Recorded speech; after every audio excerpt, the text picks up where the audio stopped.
de l'édition, le patron de l'ONU-SIDA au palais Saint-Kouréa, Michel Sidibé, a été reçu par le chef de l'État. Il annonce une enveloppe de 45 millions de dollars pour la lutte contre le sida dans notre pays. Elle est très saillante dans cette édition d'information. Autre visite de terrain, celle du directeur général du CREPA, Drissa Doukou, à Conakry, et surtout parle des possibilités de fourniture d'eau potable pour étancher la soif des Guinéens.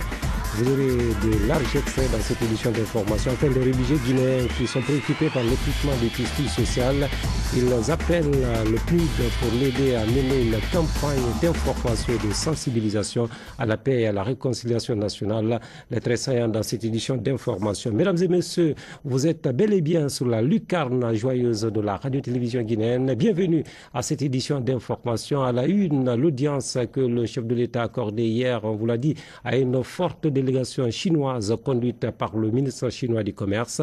Au menu des entretiens, le renforcement de la coopération bilatérale. Synthèse Asana Siketa. Renforcer davantage l'axe de coopération Conakry-Pékin. Voilà le credo du président de la République qui a bien voulu rencontrer cette délégation de la République populaire de Chine conduite par le vice-ministre chinois du Commerce pour discuter avec elle des possibilités d'investissement dans notre pays. Professeur Alpha Condé a mis donc cette occasion à profit pour demander au ministre Fu Jinjing l'aide du gouvernement chinois à la Guinée dans plusieurs domaines de développement socio-économique. Mais les secteurs prioritaires sont déjà visés. Au niveau de la coopération bilatérale, je note avec satisfaction les efforts de la Chine dans le processus de développement de la Guinée, ainsi que le développement continu de cette coopération économique dans le cadre du Forum sino-africain, qui est un exemple de réussite de la coopération sud-sud. Évidemment, cela s'est concrétisé par l'inauguration de l'hôpital, bientôt avec l'inauguration du stade que vous êtes en train de construire pour nous. Évidemment, nous sommes très satisfaits de cette coopération bilatérale, mais comme vous savez, la Guinée sort d'une situation très difficile et nous avons un certain nombre de priorités aujourd'hui. Donc nous comptons sur la Chine pour nous aider à résoudre certains de ces projets prioritaires. Donc, Excellence, Monsieur le Vice-ministre, l'occasion de cette 5e session de la Commission mixte m'offre l'opportunité de vous réitérer ci-dessous les projets prioritaires de mon gouvernement. Prenant acte de l'accord que nous venons d'entériner avec la Banque de développement de Chine, dans lequel sont cités 3 projets, Alumine, CPI, Enan et hydroélectricité, nous sollicitons que vous ajoutez à cette liste de projets d'irrigation de 100 000 hectares de terres riziculture. Nous avons parlé en février dernier avec le ministre des Affaires étrangères de la République populaire de Chine lors de sa visite à Conakry. C'est-à-dire nous lui avons demandé lors de sa visite de nous aider pour l'irrigation de 100 000 hectares de terre parce que nous voulons devenir autosuffisants en riz pour ne plus avoir importé du riz. Excellence, vous devez bien noter aussi que la construction de la centrale thermique de Manéa par la société CMEC, qui avait été avalisée lors de la dernière commission mixte et lors de l'audience accordée par son Excellence Monsieur le Premier ministre Wan Jiabao au Premier ministre guinéen en marge des cérémonies d'ouverture des Jeux olympiques de Beijing en août 2008, le projet d'exploration géologique des ressources minières qui a fait l'objet d'un mémorandum entre nos deux pays depuis le 3 octobre 2008 à l'occasion de la visite de l'envoyé spécial de son Excellence le Président Hu Jintao, mérite de faire partie de nos projets prioritaires. Tous ces projets, à mon sens, sont à rentabilité certaine et très profitables pour nos deux pays. Surtout qu'un programme d'exploration durable à l'aide de technologies avancées nous permettrait d'envisager des lendemains promoteurs pour notre coopération qui se veut pérenne. Au niveau de la coopération économique, monétaire et bancaire, la signature d'un accord cadre avec la Banque de développement de Chine me fait espérer que nous mettrons en œuvre des accords ou mécanismes d'échange monétaire et bancaire pour soutenir notre coopération en constante croissance. Bien sûr, nous voulons une coopération gagnant-gagnant. Pour le moment, c'est nous qui vous demandons des projets prioritaires. Mais nous sommes en train d'adopter notre nouveau code minier. Et vous savez que la Guinée a d'immenses potentialités minières, des mines qui intéressent beaucoup la Chine. Nous comptons donc, après l'adoption du code minier, négocier avec les sociétés chinoises pour leur participation à l'exploitation de ces mines en Guinée. Car pour nous, il s'agit de recevoir et de donner, non pas seulement de recevoir, mais de recevoir et de donner pour que l'échange soit bénéfique pour les deux parties. Donc nous souhaitons désormais que nos richesses profitent au peuple de Guinée. Et nous savons que la coopération avec la Chine ira dans ce sens. Excellence, Monsieur le vice-ministre, veuillez bien transmettre à mon distingué frère et ami, Son Excellence M. Yin Zhentao, président de la République populaire de Chine, mon invitation à effectuer une visite d'État et d'amitié en Guinée dès que possible. Nous vous remercions, vous et la forte délégation qui vous accompagne, et nous espérons que vous ferez un bon retour dans votre pays et que très prochainement, nous aurons le plaisir de vous recevoir de nouveau en Guinée. L'objectif du chef de l'État est bien clair. Il s'agit désormais d'intensifier davantage la coopération sino-guinéenne bâtie sur le respect mutuel. Professeur Alpha Condé a en substance exprimé au ministre Fu Jijing sa volonté de travailler avec les sociétés chinoises dans l'esprit de transparence basé sur le principe gagnant-gagnant. L'émissaire du président Hu Jintao, en compagnie de plusieurs investisseurs de son pays, a sans détour affiché la volonté du gouvernement chinois à soutenir résolument le président Alpha Condé afin de répondre aux aspirations des populations.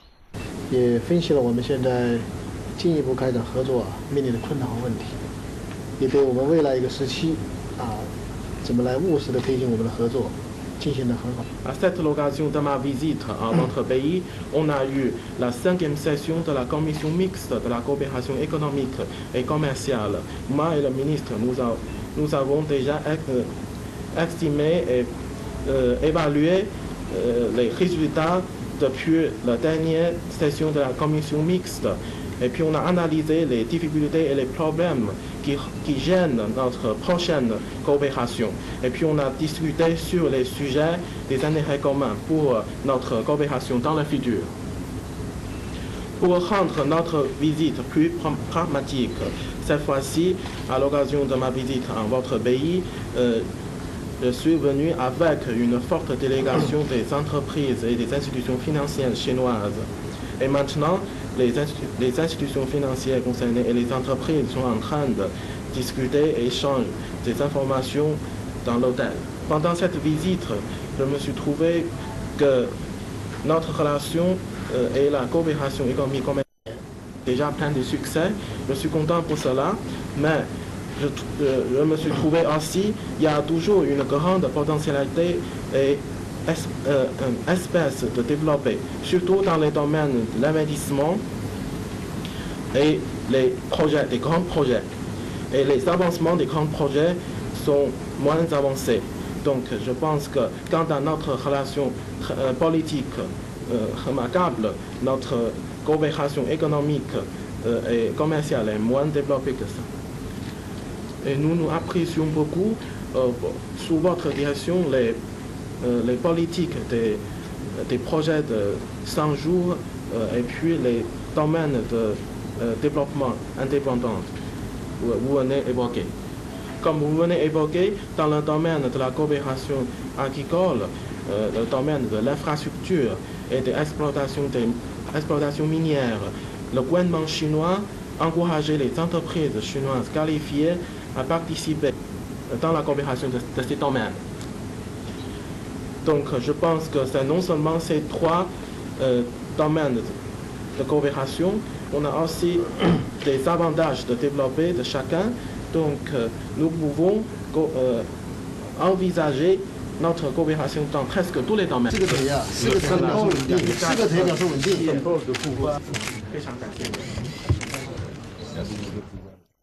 On reste toujours dans les couloirs de la présidence de la République pour nous faire écho cette fois-ci de la rencontre que le président de la République a eue ce vendredi avec le secrétaire exécutif de l'ODISIDA en visite de travail en Guinée ainsi qu'avec le représentant du groupe industriel Daewoo, le film des audiences, Sanassi Keita. C'est un signal fort qui vient répondre aux soucis du président de la République pour renforcer le système de santé de notre pays.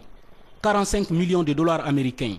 C'est la somme que l'ONUSIDA, en collaboration avec d'autres institutions internationales, a décidé de mettre à la disposition de la Guinée.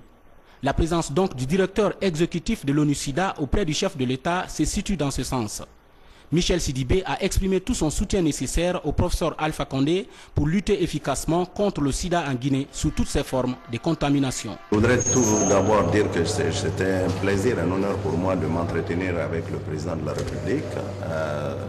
J'ai découvert un homme avec un sens pragmatique très poussé, à la recherche d'une plus grande justice sociale, une redistribution des opportunités. Nos entretiens ont porté bien sûr sur la lutte contre le sida, pas seulement au niveau national, mais au niveau continental. Comment faire en sorte que l'Afrique puisse avoir accès aux médicaments.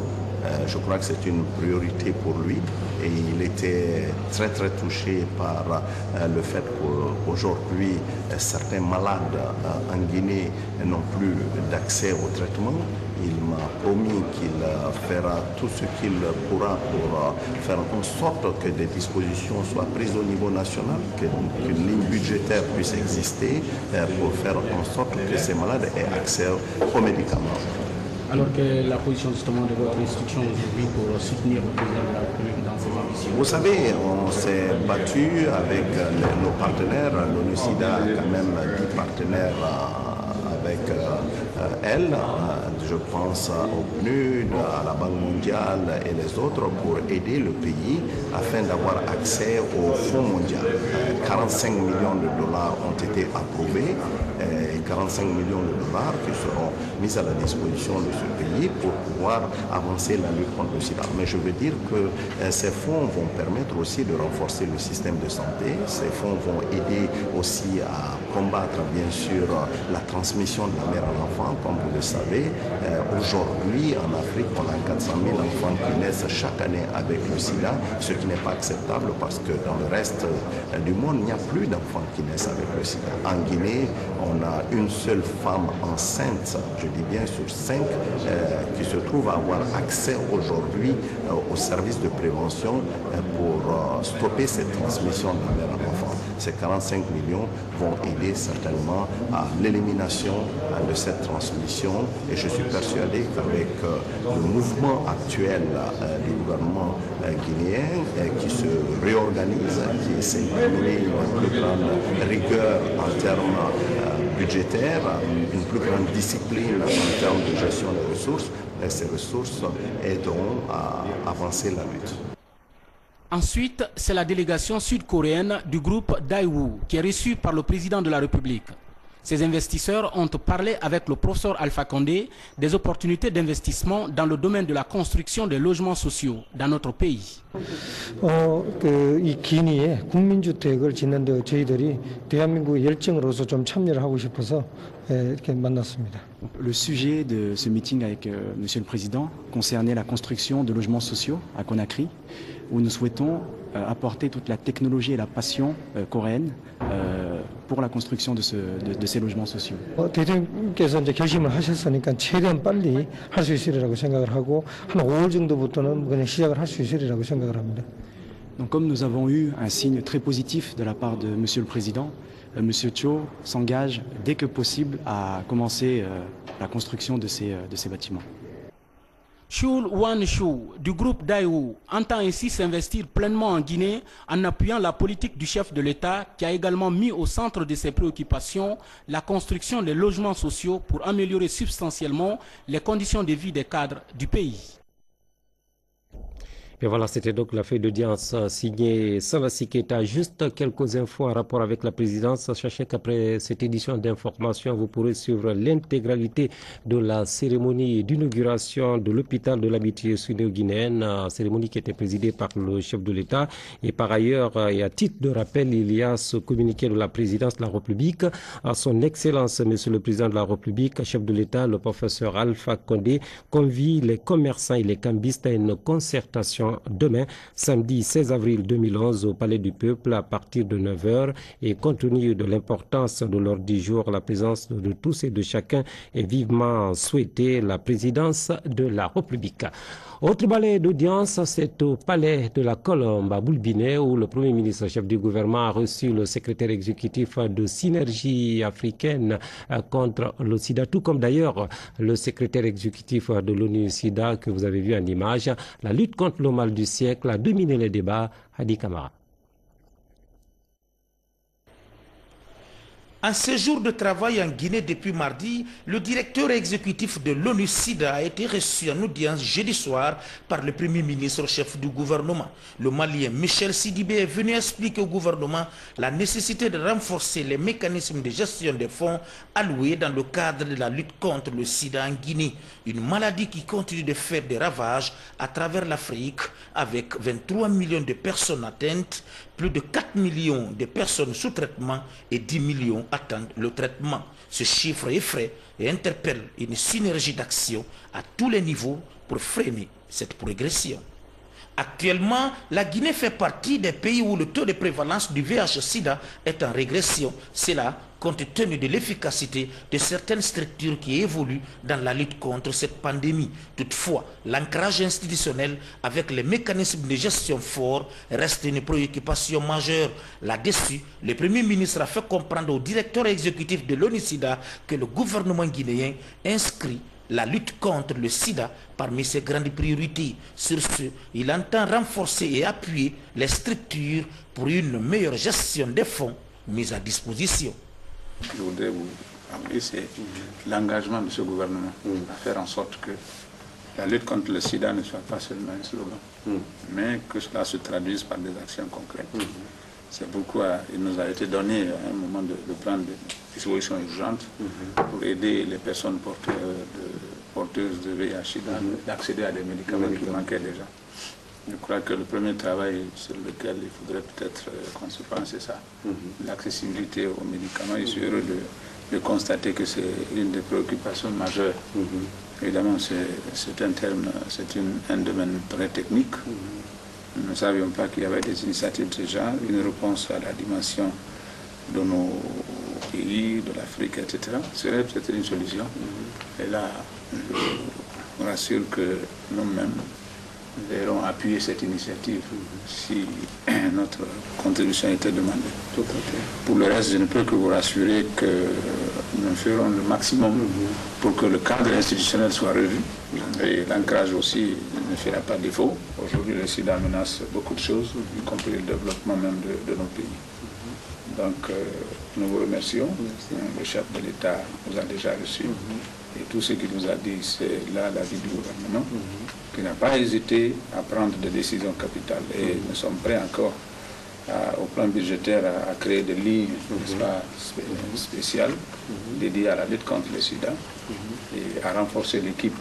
Toujours dans le cadre de la lutte contre le sida, le Premier ministre a reçu en audience le secrétaire exécutif des synergies africaines contre le sida et les souffrances, une organisation qui regroupe les premières dames d'Afrique engagées dans le combat contre la pandémie du siècle. Jean-Stéphane Biacha était venu donc présenter cette synergie au Premier ministre, en même temps annoncer l'adhésion de la première dame de Guinée à la synergie africaine.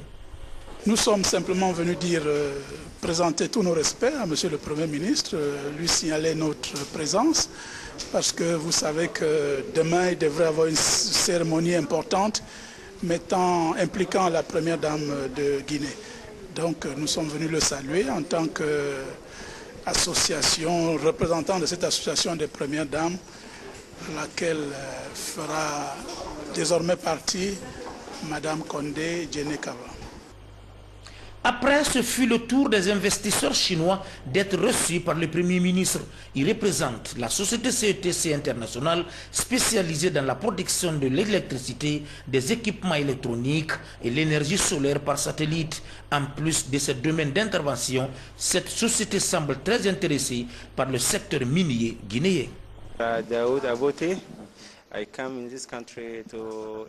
Venir vraiment en Guinée ici et veut investir ici, la société ici pour le mine et faire l'or et diamant, elle a des permis pour ça, mais qu'en même temps il est venu avec la société Chine là pour investir en Guinée ici au niveau pour avoir le permis de faire.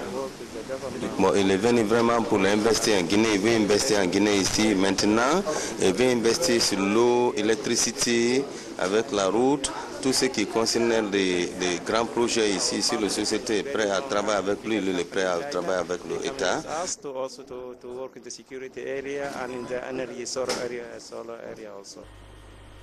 À ces investisseurs, le Premier ministre dira toute la disponibilité du gouvernement de nouer des partenariats sûrs et ce conformément à l'ambition de nos autorités d'accentuer la lutte contre la pauvreté. Et voilà ce communiqué de presse de la Banque centrale avant de continuer à dérouler cette édition d'information. La Banque centrale de la République de Guinée a le plaisir d'informer les opérateurs économiques résidents et non résidents ainsi que les particuliers de la publication d'une nouvelle instruction portant réglementation de l'activité des établissements de transfert d'argent à République de Guinée à compter du mercredi 13 avril 2011. La Banque centrale remercie les opérateurs du transfert d'argent pour le calme observé pendant la durée de suspension de leur activité et les rassure qu'elle a pris toutes les dispositions pour faciliter l'obtention de l'agrément conformément à la nouvelle réglementation. En conséquence, elle invite les opérateurs désireux d'exercer l'activité du transfert d'argent à adresser leur demande d'agrément accompagnée de documents requis à monsieur le gouverneur de la Banque centrale. L'instruction qui est consultable sur le site web de la BCRG peut être également retirée auprès de la direction d'échange, immeuble du siège au 5e étage, téléphone 60 52 58 56 ou 60 33 07 95. Conakry, le 15 avril 2011, la Banque centrale. En déplacement, on vous l'a dit au sommaire, on retiendra les suites de la visite de travail à Conakry du directeur général du CREPA, c'est le centre régional pour l'eau potable et l'assainissement. Idrissa Doucouré multiplie les contacts et visites de terrain dans la capitale. Il est suivi de près par Nabi Kama. Depuis bientôt une semaine, le directeur général du Centre régional pour l'eau potable et l'assainissement, CREPA, séjourne dans notre pays. Idrissa Doucouré dirige une mission de son institution, une mission qui vise le renforcement et la diversification du réseau de partenariats en Guinée dans une logique de collaboration gagnant-gagnant. C'est dans ce sens qu'il a rencontré plusieurs autorités du pays, notamment celles des départements impliqués dans les problèmes d'eau et d'assainissement, des agences et organismes internationaux pour leur fournir l'opportunité de présenter le CREPA, ses acquis, défis et plans futurs, renforcer le réseau de partenariats techniques et financiers à travers des échanges. C'est dans ce sens qu'il a rencontré plusieurs autorités du pays, notamment celles des départements impliqués dans les problèmes d'eau et d'assainissement, des agences et organismes internationaux pour leur fournir l'opportunité de présenter le CREPA, ses acquis, défis et plans futurs, renforcer le réseau de partenariats techniques et financiers à travers des échanges, discuter de l'effectivité de l'accord de siège du CREPA en Guinée, améliorer sa visibilité à travers l'organisation de la couverture médiatique, appuyer à l'élaboration du plan de renforcement des capacités et d'un plan de mobilisation des ressources de la représentation du CREPA en Guinée. En attendant justement de voir les résultats de ces différents contacts déjà pris, le directeur général du CREPA est allé visiter certaines réalisations de la représentation nationale de son institution à Conakry. L'école primaire Amilcar Cabral de la Minière dans la commune de la Toma a été le site choisi pour cela. Ces réalisations sont le fruit du partenariat entre le CREPA Guinée et l'UNICEF à travers son projet Eau, Hygiène, Assainissement pour le développement communautaire. Un projet qui s'inscrit dans le cadre des stratégies de réduction de la pauvreté et l'atteinte des objectifs du millénaire pour le développement. Nous avons pensé aussi que les élèves qui sont aujourd'hui enfants, adultes de demain, sont les meilleurs ambassadeurs pour la promotion de l'hygiène dans nos communautés. On ne pouvait pas trouver meilleur exemple de partenariat que le contexte que l'école nous offre, les réalisations qui ont été menées conjointement dans le cadre d'un esprit de partenariat entre l'UNICEF et le CREPA. C'est la meilleure façon de pouvoir maximaliser nos interventions en termes d'efficacité. Alors, lorsqu'on investit sur l'enfant d'aujourd'hui, on n'aura pas besoin demain de continuer à mener des activités de promotion d'hygiène et d'assainissement parce que ces habitudes et ces comportements seront déjà ancrés. Autre facette de l'actualité à Guinée avec la création récente du SCAD. Vous le savez, c'est le service civique d'action au développement, une structure qui devrait s'employer dans la formation, l'éducation et l'insertion des jeunes dans le monde du travail. Une première rencontre technique a été programmée ce matin à la primature. Kadi Touré pour l'éclairage. Il est désormais créé en République de Guinée le service civique d'action au développement. en abrégé SCAD. La création de ce service fait suite à l'application de l'article 145 de la Constitution. Un article qui stipule que l'État a l'obligation de garantir le service national, civique ou militaire aux citoyens âgés de 18 à 30 ans. Ce service est mis en place pour permettre aux citoyens d'avoir un comportement civique à travers l'éducation, la formation et l'insertion des jeunes dans le monde du travail. Un comité technique de pilotage civilo-militaire est donc mis en place pour l'application de ce projet dans tous les domaines. Nous attendons beaucoup de choses. Et la première, c'est que nous réussissons déjà à prendre les jeunes en compte, les former ensuite et en partenariat avec les ministères concernés par les formations, nous essayons de les trouver l'insertion pour le monde du travail. Le message que j'ai à lancer à la jeunesse, c'est juste pour leur dire du courage et de croire aux autorités du moment parce qu'ils ont le souci de leur sortir là où ils sont pour leur trouver quelque chose dans le monde du travail. Pour l'atteinte de ces objectifs, le SCAD sera appuyé par un expert français, Jean-Claude Gandouli. De quoi à réjouir le président de la République, le professeur Alpha Condé, qui souhaite mettre les bouchées doubles pour favoriser le développement socio-économique du pays à travers l'emploi des jeunes. On vous l'a dit au sommaire, le secrétariat général des affaires religieuses qui entend solliciter l'appui du PNUD, c'est pour mener une vaste campagne de sensibilisation en faveur de la paix et de la réconciliation nationale. La démarche vise à ressouder le tissu social fortement éprouvé, vous le savez, au lendemain des élections présidentielles dans notre pays. Thierno Ousmane Diallo, reportage. Le programme des Nations Unies pour le développement PNUD réitère son engagement à soutenir les initiatives du secrétariat général aux affaires religieuses pour le renforcement du tissu social et la consolidation de la paix.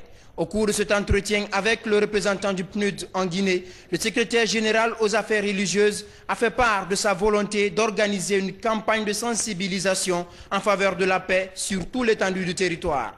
L'attachement du PNUD à ce projet est le signe d'une collaboration entre institutions internationales et organisations religieuses pour un objectif commun, celui de faire de la Guinée un havre de paix. Nous avons une tradition de travail avec le secrétariat général. L'année dernière, par exemple, nous avons, avec le concours du secrétariat général, pu mobiliser les confessions religieuses pour pouvoir participer en fait au dialogue et à la réconciliation nationale. C'est quelque chose que nous pourrions renforcer encore cette année. Nous allons avec ces collaborateurs examiner de façon pratique comment cette assistance pourrait être mobilisée. Après cette rencontre, El Hadj Abdoulaye Diassi s'est rendu à la mosquée sénégalaise dans la commune de Kaloum. Il a invité les fidèles musulmans à préserver la paix et à prier pour la prospérité de la Guinée. Et parlons à présent de cette concertation engagée pour la mise en œuvre du programme national d'investissement agricole et de la sécurité alimentaire. L'objectif à rechercher, c'est la diversification des produits agricoles, pastoraux, halieutiques et forestiers pour la consommation des Guinéens. Fodé Camara, précision. Le riz est l'aliment de base de la population guinéenne. Ces statistiques en importation atteignent la barre très haute des 300 000 tonnes par an. Et le prix du sac de 50 kg n'est pas à la portée de la bourse du Guinéen. C'est pourquoi, avec le slogan « Diversification pour la sécurité alimentaire », le programme national d'investissement agricole cherche à valoriser une gamme très variée de produits agricoles qui peuvent compléter ou se substituer au riz dans la consommation. Globalement, nous nous sommes mis d'accord avec les partenaires techniques et financiers que l'état de préparation est suffisamment avancé pour que très rapidement, vers la fin du mois de mai ou de juin 2011, il soit possible d'organiser ici à Conakry une table ronde des partenaires techniques et financiers, regarder ensemble ce programme d'investissement et solliciter leur contribution pour assurer le financement de ce grand programme. Un processus qui prend son temps. Nous avons abordé quelques aspects techniques et nous observons qu'il y a une intentionnalité d'avancer sur cet instrument qu'est le PNIASA. Ceci dit, il reste énormément de points à éclaircir, des mécanismes de concertation sectorielle à établir, etc., pour avancer dans le dialogue sectoriel. Au titre des produits vivriers autres que le riz, le programme national d'investissement agricole et de sécurité alimentaire compte intensifier la production des céréales, maïs, fonio, sorgho, des racines et tubercules, manioc, patates, igname et des légumineuses à graines, haricots, arachides, niébé. Sans oublier les filières animales et halieutiques, histoire d'élargir l'éventail des produits de consommation. La religion et la dévotion qui caractérisent Pâques, vous le savez, à l'image de leurs co-religionnaires de la planète, les chrétiens musulmans de Guinée, vous l'avez dit, ont pris leur bâton de pèlerin pour le compte de la traditionnelle marche pénitentielle vers Pâques. C'était ce vendredi sous l'axe chez Michel de Collé, archevêché de Conakry. C'est une épreuve de foi qui annonce la semaine sainte du temps des préparatifs vers Pâques. Une cinquantaine de paroisses de la capitale et leurs fidèles ont pris part donc à ce rituel de ce matin. C'est un programme qui concerne donc Pâques qui est annoncé pour les jours à venir. Voilà, nous reviendrons plus en détail sur cet événement demain avec le reportage de Marie-Angélique Bangoura et de Saint-Martin Fancinadounou. La page noire de cette édition, c'est vrai, c'est avec cette triste nouvelle, le ce vendredi tard la nuit d'un des doyens de la maison mère, la RTG, Elhadj Moussokoro Mori Kondé, nous a en effet quitté ce vendredi vers 4 h du matin. C'était des suites de longues maladies. C'est une figure de proue, un pilier de la section des langues nationales, chroniqueur hors pair. Il va sans doute nous manquer ce grand corps. Nohou Diallo pour ses obsèques. Elhadj Moussokoro Mori Kondé n'est plus. Cet éminent journaliste de la section des langues nationales Kibaro de la RTG a tiré sa révérence hier nuit aux environs de 4 h du matin par suite d'une longue maladie.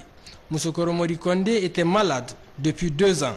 Né en 1946 à Caille, en République du Mali, ce journaliste a fait ses premiers pas à la radio-télévision guinéenne en 1978. Petit à petit, il avait effectué plusieurs missions d'État avec les différents régimes qui se sont succédés en Guinée. Aussitôt informé, la direction générale de la RTG Koloma et les travailleurs se sont rendus à la maison mortuaire. Mon grand frère Elhadj Moussokoro Mori Kondé m'a élevé depuis que j'avais 13 ans.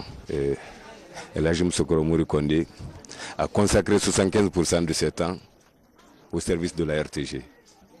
Il a traîné cette maladie derrière lui pendant près de 2 ans, et voire même plus. D'abord, c'est quelqu'un qui était naturellement courageux, combatif. Il a tenu tête à la maladie jusqu'au dernier moment qui était hier. Amis et collègues de travail ont tous rappelé les mérites de ce journaliste qui s'est sacrifié pour sa nation avant d'attirer l'attention des autorités sur les difficultés dans lesquelles ce journaliste a tiré sa révérence. Paix à son âme, quand il est tombé malade, on l'a abandonné. Donc c'est dire que le journaliste guinéen n'est pas du tout considéré dans ce pays. Quand l'intéressé est malade, il faut l'amener à l'extérieur. S'il n'y a pas les soins en Guinée, il faut l'amener à l'extérieur pour le traiter. Moussokoro Mori Kondé a été un homme, il a été un grand journaliste. Ils ont été nos maîtres. C'est eux qui nous ont appris le ABC du journalisme. Quand nous sommes venus, il fait partie de ceux qui nous ont accueillis, de ceux qui nous ont aidés à devenir ce que nous sommes aujourd'hui. Ce n'est pas facile pour moi de parler. C'est vraiment difficile pour moi de parler. C'est mon maître. C'est mon maître. Et je peux rien dire. Chaque fois qu'il y avait un problème, et là je m'appelais pour me donner des conseils. Il était un grand conseiller pour moi. Il représentait mon papa à la RTG. Alors je dis que c'est une grande perte pour nous. Puisque les Elhadj, on les a trouvés à la RTG. C'était des doyens, mais moi, il était un papa pour moi. Elhadj Moussokoro Mori Kondé laisse derrière lui 2 veuves et 14 enfants. Paix à son âme. Oui, le doyen Moussoukourou Mori, c'était un des pionniers de la maison, l'homme qui a vu venir beaucoup et qui a donc formé beaucoup de journalistes dans cette maison. Repose en paix, Koro Moussoukourou Mori. Juste cette nouvelle aussi, triste anniversaire, faut-il le préciser, 16 avril 2010, 16 avril 2011, cela va faire demain pratiquement un an depuis que nos jeunes confrères de la RTG, à l'occurrence Aboubacar Lansana Camara et Lamba Mansaré, ont trouvé la mort dans un accident tragique de circulation sous l'axe Conakry-Fria. Vous le savez, un accident qui avait coûté la vie également aux camarades syndicalistes, notamment Dr Ibrahima Fofana et Adja Magbe Bangoura, lorsqu'ils étaient en mission d'État. Et pour commémorer cette date anniversaire, une lecture du Saint-Coran et des prières et bénédictions prévues demain, à samedi 16 avril, à partir de 10h dans les installations de la RTG Koloma. Par amis proches, membres du gouvernement, tout le monde est convié donc pour rendre un hommage à ces illustres disparus. Voilà, mesdames, messieurs, pratiquement c'est la fin de cette édition qui a été réalisée ce soir par le tandem Ali Badra Kondé, Moussa Bangoura. L'œil de la caméra s'était tenu par l'ancien Abissiri Bangoura, et puis du côté de la baie vitrée, Elhaj Nabi Souma, Fernand Bangoura. Merci de nous avoir accordé votre attention. Excellente suite de programme. Bonsoir et à demain, Inch'Allah.